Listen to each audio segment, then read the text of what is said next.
line is activated by address input to the address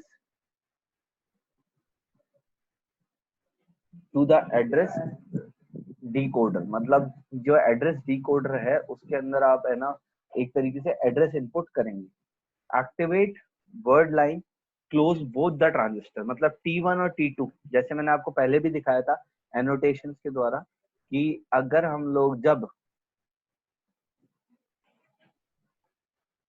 जब हम लोग T1 और T2 को आपस में कनेक्ट कर देते हैं, एट दैट टाइम बेसिकली हम लोग बात करें तो हमारा जो सर्किट है वो कंप्लीट होता है।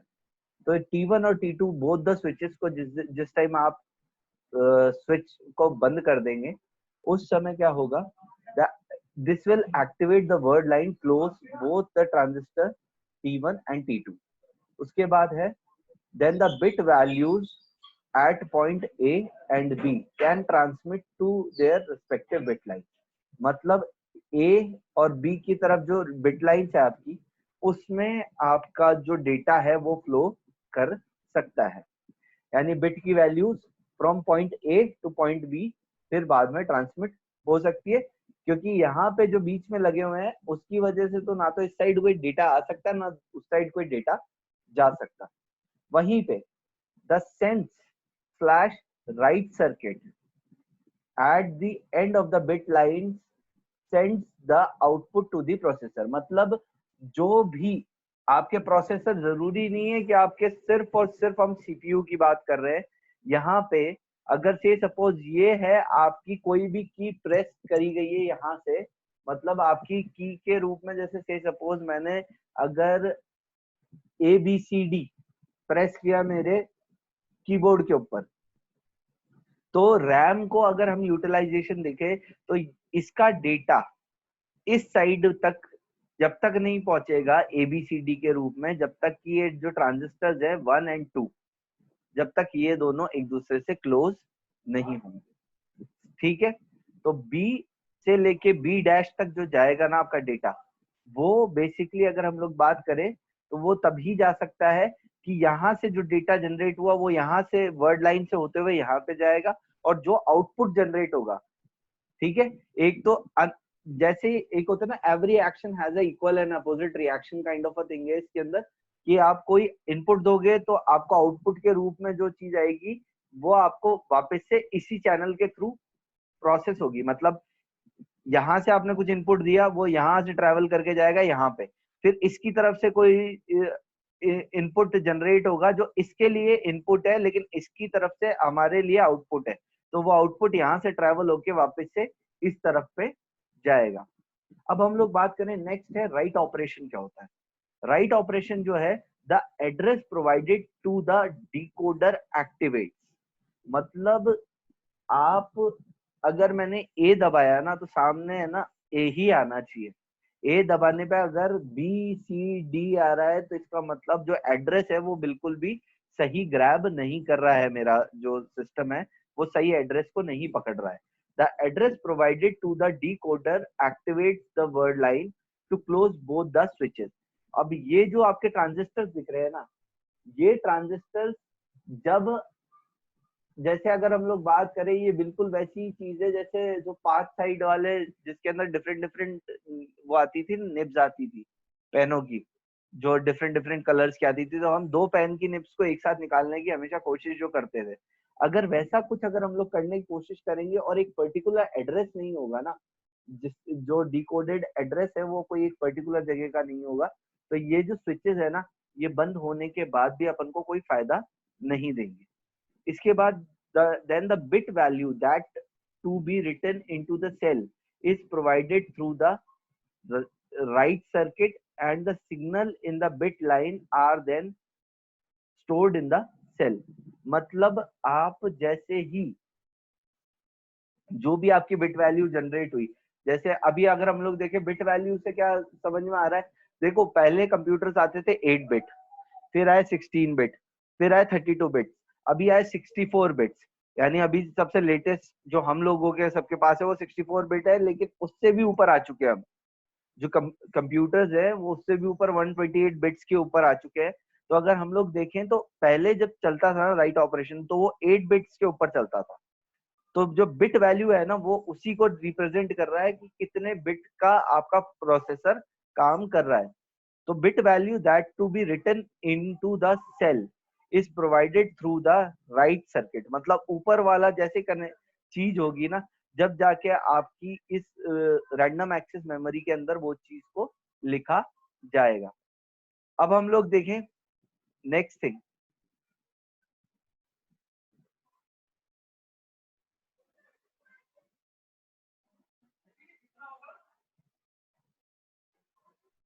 नेक्स्ट थिंग अगर हम लोग देखें, DRAM, that is dynamic random access memory. Dynamic random access memory. So DRAM stores the binary information in the form of electric charges that applied to the capacitor. अब पहले वाले के अंदर अगर हम लोग देखें तो हम लोग बिट वैल्यूज के ऊपर चल रहे थे, बाइनरी कनेक्शन था। बेसिकली अगर हम लोग बात करें तो स्टैटिक रैम के अंदर क्या था कि जब तक उसके अंदर पावर होगी तब तक वो रैंडम एक्सेस मेमोरी आपके लिए काम करेगी, और जैसे ही पावर जाएगी वहां से आपकी जो मेमोरी के अंदर का जो भी डेटा है वो सब कुछ खत्म, वहां पे खत्म। मतलब वो उसके बाद कोई काम नहीं करेगा। मतलब रैम उसके अंदर कोई प्रोसेसिंग नहीं होगी। अगर पावर कट ऑफ हो गई उसके अंदर तो कोई स्टैटिक रैम के अंदर कोई प्रोसेसिंग नहीं होगी। अब वहीं पे ड्रैम के अंदर अगर आप देखो, डी रैम जो है dynamic random access memory stored the binary information. Binary दोनों बाइनरी में चलती है, लेकिन यहाँ पे binary information in the form of electrical charges that applied to the capacitor.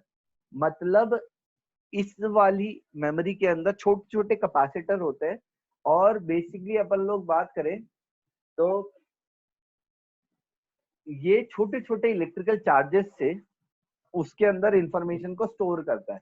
ये मतलब आप कह सकते हो कि मोर्स कोड जो होता था ना पुराने जमाने में, कि जैसे अगर हम लोग किसी भी चीज को एक पर्टिकुलर पैटर्न के अंदर ठोकें या फिर उसी तरीके से, तो ये बेसिकली उसी तरीके से है ना इलेक्ट्रिकल चार्जेस के अकॉर्डिंगली कैपेसिटर को चार्ज कर लेता है। अब अगर हम लोग नेक्स्ट चीज देखें तो इसके अंदर आपको नेक्स्ट चीज देखने को मिलेगी। तो the stored information on the capacitor tends to lose over a period of time. मतलब जो कैपेसिटर है उसके अंदर जैसे आप इलेक्ट्रिकल चार्ज डाल के छोड़ देते हो, ये वही वाली बात है, चाबी भर दी आपने। मतलब जो चाबी वाली गाड़ी आती थी उसमें से खिलौना जब तक ही चलता था जब तक उसकी चाबी पूरी खत्म नहीं हो जाती थी। इसके अंदर भी आपके पास इंफॉर्मेशन जब तक ही रहेगी जब तक उस कैपेसिटर के अंदर की जो बिजली है ना, वो जो इसके अंदर स्टोर्ड बिजली है वो इसके अंदर बनी रहेगी, तब तक इसके अंदर अगर हम लोग बात करें तो आपकी इंफॉर्मेशन रिटेन कर सकती है। तो आप देख सकते हैं यहाँ पे क्या लिखा हुआ, the stored information on the capacitor tends to lose over a periodic period of time, and thus the capacitor must be periodically recharged to retain their usage। मतलब आप इसके अंदर सबसे बड़ी चीज इसने ये कही कि भाई इसके अंदर ये नहीं है कि आप ऑल द टाइम है ना उसके अंदर वो देते ही रहो, मतलब पावर आप उसको देते ही रहो। लेकिन ये कह रहा है कि जो इलेक्ट्रिकल कैपेसिटर है ना, अगर वो डिस्चार्ज हुआ तो फिर बाद में आपकी जो उसके अंदर आपका जो डेटा है, आपका प्रोग्राम है, वो वापस से अपना कंटेंट लूज करना शुरू कर देगा। तो इस वजह से आपका डेटा नहीं जाए, आप उसको यूटिलाइज कर सको और उसके अंदर कोई ऑल्टरेशन ना हो, इसलिए उसको टाइम टू टाइम रिचार्ज करते रहो। यानी अगर हम लोग बात करें तो स्टैटिक रैम कुछ कुछ हमारे लैंडलाइन जैसा था, जहाँ पे अगर वो एक होता है ना वो बंधा हुआ था उस एक वायर से, वहीं पे जो हमारा मोबाइल फोन है वो डी रैम जैसे वर्क कर रहा है। मोबाइल फोन के अंदर आप लेके कितनी भी दूर चले जाओ, लेकिन अगर जैसे उसके अंदर बैटरी लो होगी, अगर आप उसको चार्ज नहीं करते हो तो आप उसको बाद में यूटिलाइज नहीं कर पाओगे। ठीक है। इसके बाद अगर हम देखें, the main memory is generally made up of D RAM chip. मतलब जो मेन मेमोरी होती है इसकी वो डी रैम चिप के द्वारा बनाई जाती है। मतलब आपकी डायनेमिक रैम के रूप में ही आपकी जो मेन मेमोरी चिप है वो बनाई जाती है। और मेन मेमोरी चिप का मतलब क्या है, आपका माइक्रो प्रोसेसर। आपकी जो इंटेल की जो अंदर आपकी माइक्रो प्रोसेसिंग चिप है ना। हाँ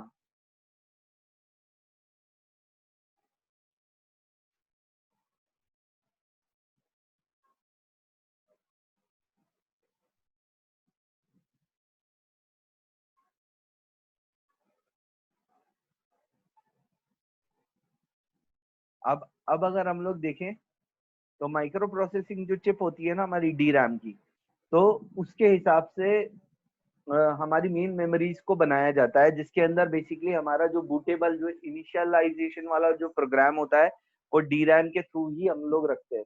इसका मतलब जो आपकी नॉर्मल जो जो आपकी जितनी भी बाकी की वर्किंग है ना, जैसे जिससे आपका वर्ड चलता है, जिससे आपका पावर पॉइंट चलता है, जिससे आपके अदर एप्स वेब्स जितनी भी आपके प्रोग्राम्स है आपके इसके अंदर कंप्यूटर के अंदर वो चलते हैं, वो सारे के सारे स्टैटिक रैम के ऊपर चलते हैं।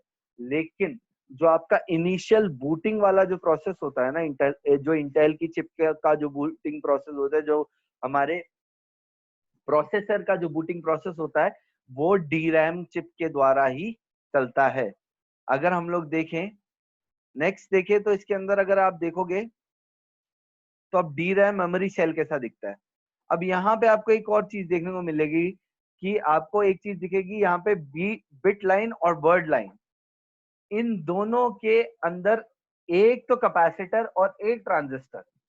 मतलब पहले वाले में दो ट्रांजिस्टर थे, अब यहाँ पे सिर्फ एक कैपेसिटर और एक ट्रांजिस्टर से काम चला रहे हैं हम लोग। और इसी वजह से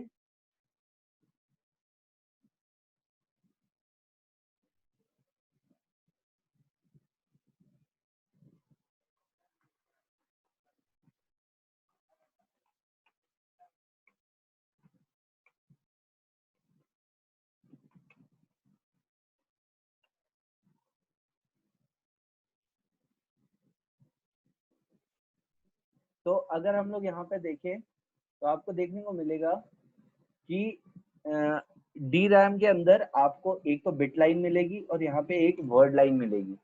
यहाँ पहले क्या था, वर्ड लाइन नीचे की तरफ थी अलग से, दो ट्रांजिस्टर्स के द्वारा या फिर दो स्विचेस के बीच पे अटकी हुई थी। वहीं पे अब क्या है, जो बिट लाइन है उससे डायरेक्टली कनेक्टेड है आपकी वर्ड लाइन। लेकिन जो अगर हम लोग बात करें यहाँ पे आपके कैपेसिटर के अंदर इस वाले ट्रांजिस्टर के अंदर जो भी चीजें आपको सेव करनी है, जो भी आपको पल्सेस इसके अंदर सेव करनी है, वो इस पर्टिकुलर कैपेसिटर के द्वारा आप कर सकते हो। अब हम लोग देखें कि ये वर्क कैसे करता है। सबसे पहले DRAM consists only one capacitor that is C and one transistor that is T। ये ट्रांजिस्टर है और ये कैपेसिटर है। Information is stored in a DRAM cell in the form of charge on a capacitor and this charge needs to be periodically charged। मतलब इसके अंदर हम लोग झटका मार के छोड़ देते हैं, हम इसकी बैटरी चार्ज करके छोड़ देते हैं, लेकिन धीरे धीरे, जैसे क्योंकि ये एक कैपेसिटर है तो कैपेसिटर क्या करता है, कैपेसिटर धीरे धीरे अपनी अंदर से, मतलब अगर आप देखोगे तो यहाँ पे आपको अर्थिंग का साइन दिख रहा है। ये जो तीन लाइनें हैं ये अर्थ बताती है कि भाई जो आपका जो पावर है वो अर्थ हो रहा है, उसको रिप्रेजेंट करती है ये तीन लाइनें। तो ये क्या कर रहा है, for storing information in this cell transistor T is turned on. मतलब ट्रांजिस्टर जो टी है उसको टर्न ऑन कैसे करेंगे, जैसे ही हम लोग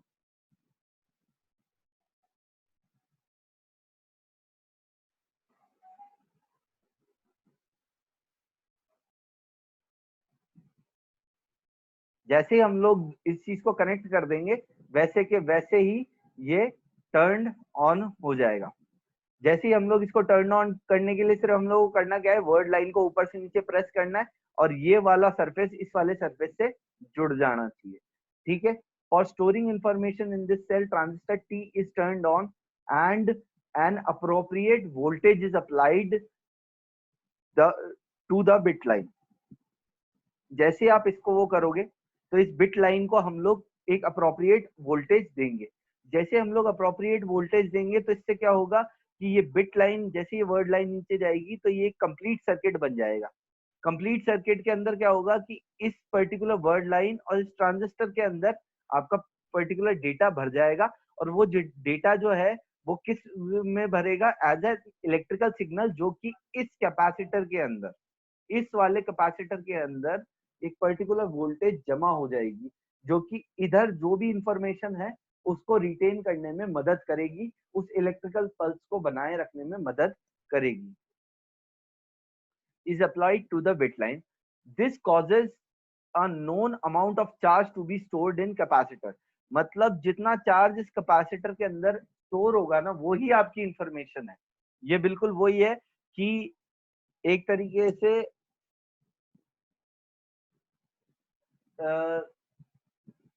कोई अगर हम लोग बात करें तो एक तरीके से हम लोग जो क्लासिफाई करते हैं ना कि अच्छा था, ठीक था, बुरा था, तो ये उसी तरीके से है ना आपके इधर क्लासिफिकेशन हो जाता है। जो भी कैपेसिटर के अंदर जो भी चीज आएगी ना, इस कैपेसिटर के अंदर जो भी आपका पल्स रह जाएगा, वो ही इस ट्रांजिस्टर के अंदर जितनी भी आपकी इंफॉर्मेशन सेव होगी, वो इसी को रिप्रेजेंट करेगा। अब अगर हम लोग बात करें, after the transistor is turned off due to the property of capacitor, it starts to discharge. अगर आप इसीलिए देखोगे तो आपको एक चीज देखने को मिलेगी कि आपका जब सीपीयू बंद होता है या आपका कंप्यूटर बंद होता है, तो शटडाउन होने से पहले थोड़ा टाइम लेता है वो। तो वो असलियत में करता क्या है, जो भी आपकी इंफॉर्मेशन है ना, वो आपकी सेव हो रही होती है इस डायनेमिक रैम के अंदर। और वो कैसे सेव हो रही होती है कि जो आपका कैपेसिटर है ना, वो धीरे धीरे करके है ना अपने सारे जो जितने भी स्टैटिक रैम को फंक्शन दे रखे होते हैं, वो सारे के सारे क्लोज करता जाता है। ठीक है, तो अगर हम लोग देखें, the information stored in the cell can be read just before the threshold value of the current in the capacitor. Threshold value क्या होती है? एक पर्टिकुलर अमाउंट ऑफ करंट होता है। एक तरीके से अपन लोग बात करें तो एक इंसान को जीने के लिए एक पर्टिकुलर अमाउंट ऑफ कैलोरीज चाहिए, उसी तरीके से एक पर्टिकुलर डेटा को सेव रखने के लिए आपके डी रैम के अंदर एक पर्टिकुलर अमाउंट ऑफ करंट चाहिए। और वो करंट क्या होता है? Threshold value current.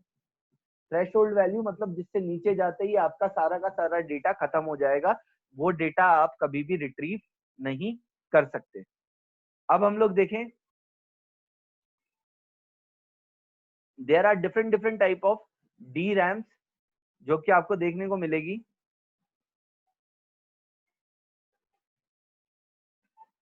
सबसे पहले है असिंक्रोनाइज्ड डी रैम।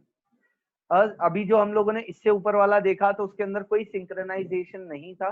तो जो अबव अभी जो हम लोगों ने लास्ट वाला डी रैम की जो हम लोगों ने फोटोग्राफ देखी या ब्लॉक डायग्राम देखा, वो असिंक्रोनाइज्ड डी रैम के रूप का एक टाइप था।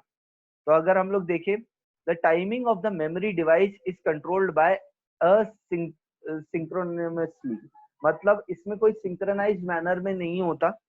जो मेमोरी जो टाइमिंग ऑफ मेमोरी डिवाइस है, वो बिना किसी सिंक्रोनाइजेशन के होता है। मतलब एक तरीके से हम लोग बात करें, इनिशियली जितना चार्ज उसके अंदर दे दिया गया होगा, वो चार्ज उसी हिसाब से डिप्लीट करता है। इसमें पर्टिकुलर टाइमिंग नहीं होता जो कि आपको बताएगा कि आपके पास इतना टाइम है और इतने टाइम के अंदर आपका जो ये रैम के अंदर का डेटा है ये खत्म हो जाएगा। इसके अलावा a specialised memory controller circuit generates the necessary control signal to control the timing. इसके अंदर अगर हम लोग बात करें स्पेशलाइज्ड मेमोरी कंट्रोलर सर्किट,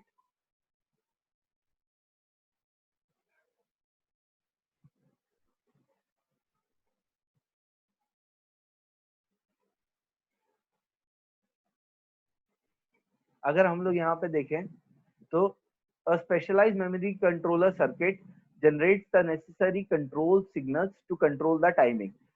एक तरीके से एक स्पेशलाइज मेमोरी कंट्रोलिंग का सर्किट डिजाइन करते हैं हम लोग। इसके अंदर जो डिजाइंड है उसके अंदर हम लोग हमारे जो डेटा है उसकी टाइमिंग को वो कर रहे हैं, उसके टाइमिंग की हमारा डेटा जो है इतने टाइम तक ये सिग्नल रह जाना चाहिए इसके अंदर, जिससे कि हमारा कोई भी डेटा लॉस्ट ना हो।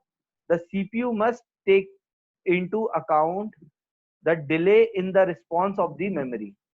बेसिकली अगर हम लोग बात करें तो आपने एक चीज देखी होगी कि किसी का कभी कोई लैपटॉप खराब हुआ है ड्यू टू यानी बेड पे रख के आप ज्यादा उसको यूटिलाइज करते थे, इस वजह से हीटिंग की प्रॉब्लम वाला किसी को परेशानी उठी है? Yes sir. वो तो वो बेसिकली होती क्यों थी? वो इस वजह से होती थी कि जो आपका जो एक पर्टिकुलरली हम लोग इतने सारे एक होता है ना कूलर्स, हमारे माइक्रो प्रोसेसर के लिए कूलर्स क्यों यूटिलाइज करते थे? वो इसी वजह से यूटिलाइज करते थे, क्योंकि ये जो DRAM है ना, इसके अंदर पहले से एनर्जी होती है, और अगर आप इसको बंद करके रखोगे और ये हीट अप कर गया, तो वहीं पे जैसे जैसे आप देखना, आपका जब प्रोसेसर जो है ना, अगर वो हीट अप कर चुका है एक बार, आपका कंप्यूटर ऑन होगा, बट स्टिल वो बहुत ज्यादा डिले करने लग जाएगा, मतलब बूटिंग प्रोसेस को बहुत ज्यादा डिले करने लग जाएगा, वो आपका झटके में ऑन नहीं होगा आपका कंप्यूटर। वो मतलब एक तरीके से अगर हम बात करें तो ऑपरेटिंग सिस्टम पे घूमता रहेगा, घूमता रहेगा, घूमता रहेगा, और कभी आधे घंटे में जाके आपका वापस से ऑन होगा। ये वाली जो प्रॉब्लम थी, ये सबसे पहले इनिशियल सर्किट्स के अंदर देखी गई थी। अब इसके बाद हम लोग बात करें सिंक्रोनाइज DRAM की। The RAM chip access speed is directly synchronized with the CPU clock. मतलब पहले वाला एन सिंक्रोनाइजेशन में तो क्या था, वो पहले क्लॉक का डेटा लेगा, कितने बजे आपने ऑन किया, याद है ना, पहले पहले जब हमारे जितने भी वो होते थे उसके अंदर आप अगर आपकी जो एक होता है ना ऑटोमेटिक क्लॉक ऑन नहीं होती थी, या फिर P4 V4 किसी ने अगर यूज किया हो, तो उसके अंदर क्या होता था, पहले वापस से डेट वापस डालनी पड़ती थी, क्लॉक का टाइमिंग वापस डालना पड़ता था, और फिर बाद में वो आपका आगे प्रोसेस करके देता था।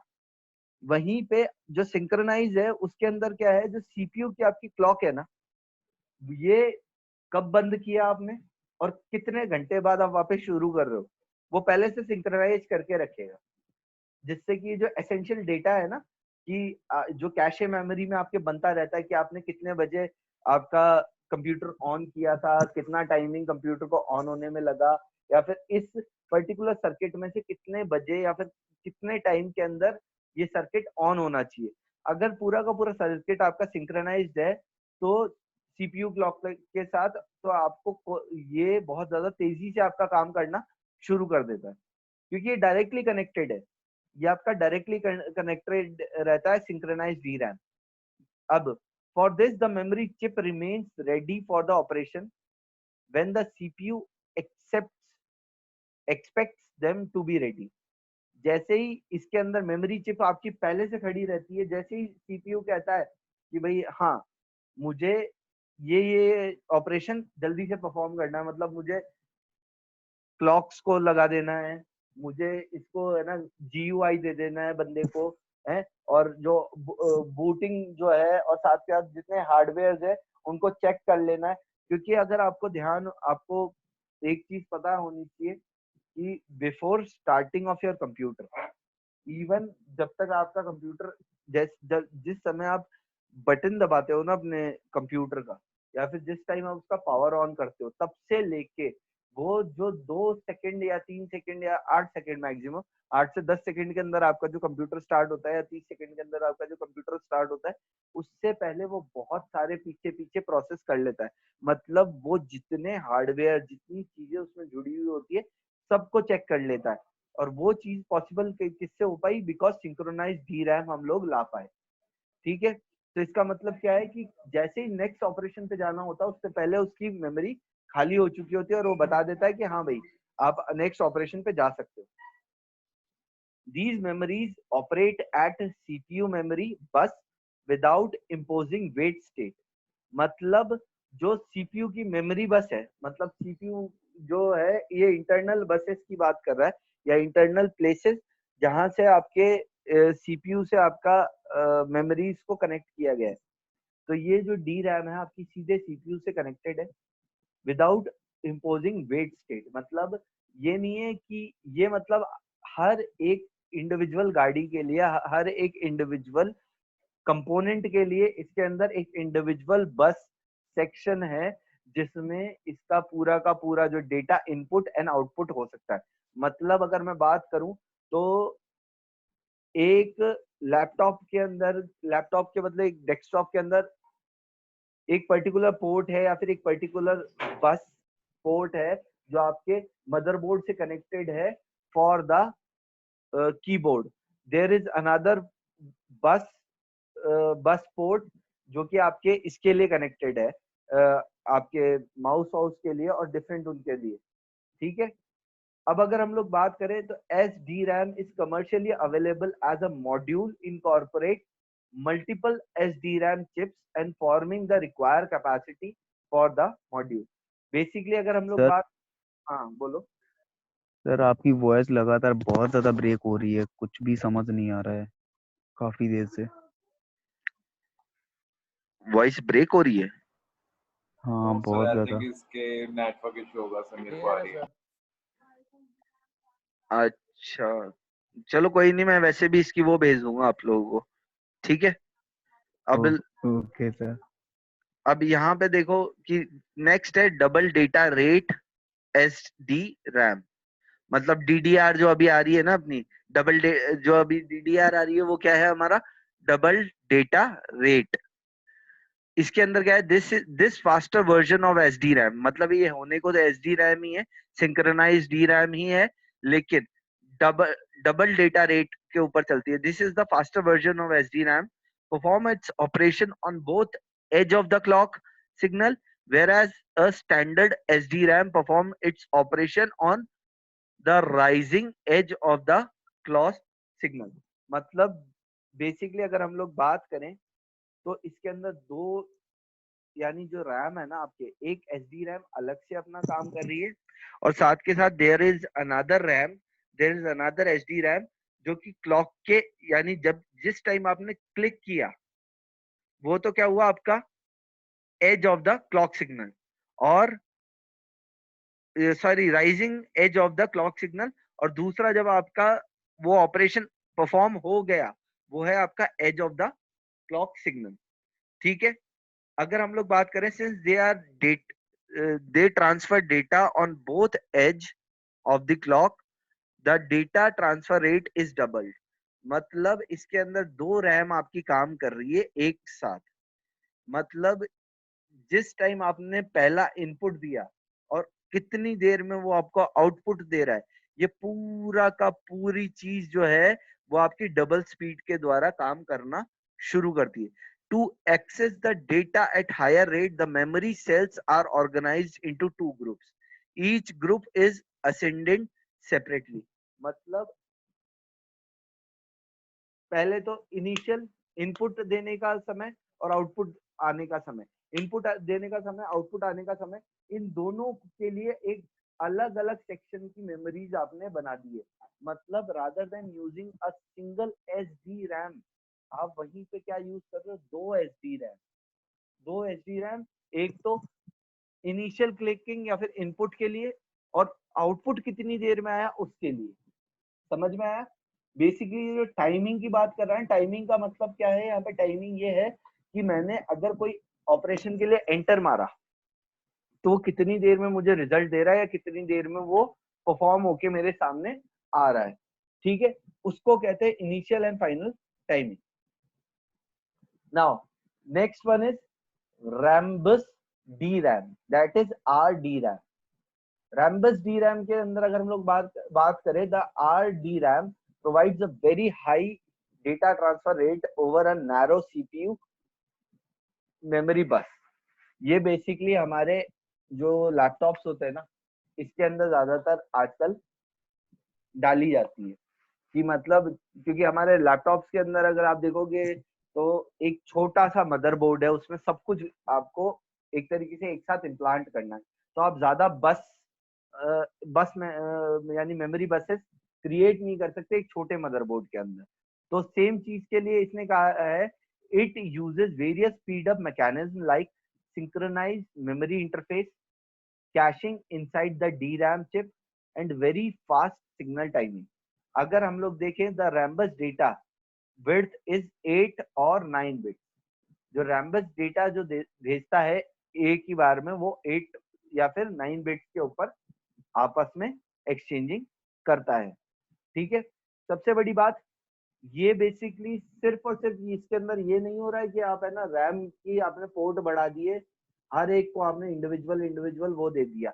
इसके अंदर ये और भी चीजें यूज कर रहा है। इसने क्या कहा, स्पीड अप मैकेनिज्म यूज करता है, डिफरेंट कुछ स्पीड अप मैकेनिज्म को यूज करता है अपने अंदर। साथ के साथ सिंक्रोनाइज मेमोरी इंटरफेस, मतलब सिंक्रोनाइज मेमोरी इंटरफेस यूटिलाइज करता है। और साथ के कैशिंग, जो कैशे मेमोरी होती है वो अंदर के अंदर ही पुरानी जितनी भी डेटाज होते हैं उनको रिट्रीव करके या उन्हीं के अलोंग ये काम करके आपको कुछ ना कुछ आउटपुट देने की कोशिश करता है, ठीक है। And the last one is cache D RAM, CDRAM. This memory is a special type DRAM memory with an on-chip cache memory. मतलब बाकी सब में तो cache memory via different connection या फिर अलग से क्रिएट होती है, लेकिन इसके अंदर जो कैशे मेमोरी है वो पहले से ही इसी के ऊपर है। मतलब अगर हम बात करें यहाँ पे तो मदरबोर्ड को जो डिफरेंट डिफरेंट कैशे मेमोरी है वो अलग अलग हार्डवेयर के अंदर बनानी पड़ती थी, लेकिन यहाँ पे कैशे मेमोरी पहले से ही आपकी चिप के अंदर ही प्रेजेंट होती है। तो अगर हम लोग बात करें SRAM that act as a high speed buffer for the main DRAM। मतलब अगर हम लोग बात करें जो कैशे मेमोरी है वो एज एन स्टैटिक रैम के रूप में बिहेव करती है, लेकिन that act as a high speed buffer for main DRAM। मतलब जैसे आपने उसके अंदर प्लग इन किया तो कैशे मेमोरी यानी जितना भी डेटा था उसको जैसे ही पावर मिलेगी तो वो अपनी तरफ से स्टैटिक रैम के रूप में तो काम करना शुरू कर ही देगा। इसकी वजह से क्या है कि बहुत सारे जो कैशे मेमोरी के ऑप्शंस है ना, तो डी रैम आपका खाली हो जाता है और डी रैम इसी वजह से आपके ऑपरेशंस को ज्यादा तेजी से परफॉर्म कर पाता है, ठीक है। अब अपन लोग किसी का कोई क्वेश्चन है? किसी का कोई क्वेश्चन है इस पे?